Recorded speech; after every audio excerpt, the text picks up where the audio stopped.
पाठ 1 हमारी भाषा आवर लैंग्वेज।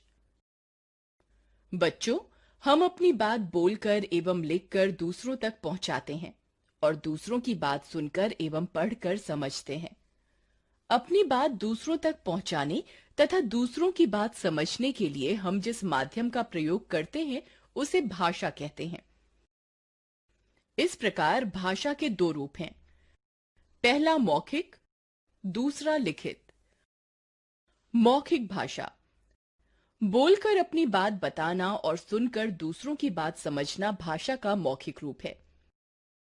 लिखित भाषा लिखकर अपनी बात बताना और पढ़कर दूसरों की बात समझना भाषा का लिखित रूप है। आइए पशु पक्षियों की भाषा के विषय में भी कुछ जानें। पशु पक्षी भी अपनी भाषा में बोलकर अपनी इच्छा को व्यक्त करते हैं, लेकिन उनकी भाषा को हम समझ नहीं पाते, इसलिए उनकी ध्वनि यानी आवाज को भाषा नहीं कहा जा सकता है। उनकी ध्वनि यानी आवाज को बोली कहते हैं। जैसे कुत्ता भौं भौं, बिल्ली म्याऊं म्याऊं और चिड़िया ची ची करती है। भाषा के शुद्ध रूप का ज्ञान हमें व्याकरण से ही होता है। किस वर्ण, शब्द तथा वाक्य का प्रयोग कहाँ और किस प्रकार करना है, उसका ज्ञान हमें व्याकरण द्वारा ही होता है।